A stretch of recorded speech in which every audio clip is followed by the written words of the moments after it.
140 కోట్ల మంది ప్రజలను సురక్షితంగా ఉంచడానికి, పరిపాలించడానికి నిరంతరం పోరాడుతున్న ఎన్నో నిబద్ధత కలిగిన సంస్థలు, అది న్యాయ వ్యవస్థలు కావచ్చు, రాజకీయ వ్యవస్థలు కావచ్చు, అడ్మినిస్ట్రేటివ్ వ్యవస్థలు కావచ్చు, డిఫెన్స్ వ్యవస్థలు కావచ్చు, ఇవన్నీ దగ్గరుండి చూసినప్పుడు మనకు అలాంటి మాటలు పెగలవు.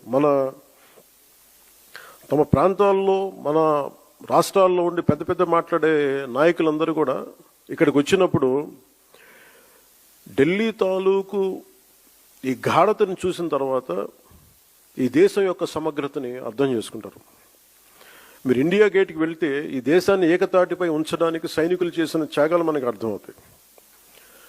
ఒక సెంట్రల్ హాల్కి వెళ్తే 370కి పైగా న్యాయ నిపుణులు, అంబేద్కర్ గారు రాజ్యాంగ సారథిగా, చాలామంది ప్రముఖులు, నాయకులు కలిసి 2 సంవత్సరాల 11 నెలల 17 రోజుల పాటు రాజ్యాంగ చర్చలను ఎలా జరిపారో మనకి అర్థమవుతుంది. విభజన సమయంలో దాదాపు 2 కోట్ల మంది ప్రజలు నిర్వాసితులయ్యారు. 18 నుండి 20 లక్షల మంది ప్రజలు ప్రాణాలు కోల్పోయారు. మనం ఢిల్లీని తాకినప్పుడల్లా మనకి ఈ విషయాలని మనసులోకి, స్ఫురణలోకి వస్తాయి. ఇక్కడి నుండి కొన్ని గంటల దూరంలోనే మన పట్ల ఎంతో శత్రుత్వంతో ఉన్న పాకిస్తాన్ ఎంతసేపు ఆ సరిహద్దులు కనిపిస్తూ ఉంటాయి మనకి. ఈరోజు నేను ఎందుకు ఇక్కడ పెట్టానంటే, జనసేన పార్టీలోని ప్రతి ఒక్క నాయకుడు, ప్రతి సభ్యుడు ఇది అర్థం చేసుకోవాలని ఇక్కడ నేను పెట్టాను.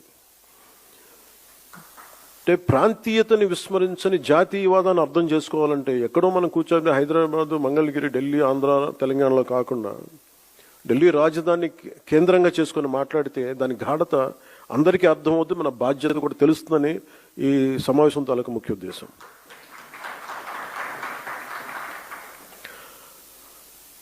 జాతీయ సమగ్రత, దేశభక్తి అనేది జనసేనకి చాలా కీలకమైన అంశం కావాలి మనందరికీ. భిన్నమైన విభజన ధోరణులు మనం ఎందుకు దూరంగా ఉండాలి అంటే, ఈ దేశం ఈరోజు ఈ స్థితిలో ఉండటానికి వెనక ఎంతటి త్యాగాలు ఉన్నాయో మనం అర్థం చేసుకున్నప్పుడు దీన్ని ఎలా గౌరవించాలి, ఎంత బాధ్యతగా ప్రవర్తించాలో మనకి తెలుస్తుంది. మనకున్న లిమిటెడ్ పరిమితులు కావచ్చు, స్వీయ పరిమితుల్లో మన స్వంత సామర్థ్యాలతోటి జనసేన పార్టీ ద్వారా దేశ స్ఫూర్తిని ముందుకు తీసుకెళ్ళటం ఈరోజు ఈ సమావేశం యొక్క ముఖ్య ఉద్దేశం. మీరు వీటన్నిటిని అర్థం చేసుకొని తిరిగి వెళ్ళినప్పుడు వీటన్నిటి వెనక ఉన్న లోతైన భావాన్ని, దీని గాఢతని, దీని తీవ్రతని మీరు అర్థం చేసుకుంటారు. అంటే ఒకసారి ఏమైపోతుందంటే, మనకి తెలుగులో చెప్తున్నట్టుగా మనకి కూపస్థ మండూకాలు అంటారు, బావిలో కప్పల్లాగా.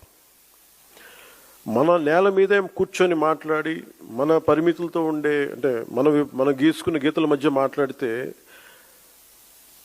దేశం తాలూకు సారూప్యత కానీ, దేశం తాలూకు విశిష్టత కానీ మనకు అర్థం కాదు.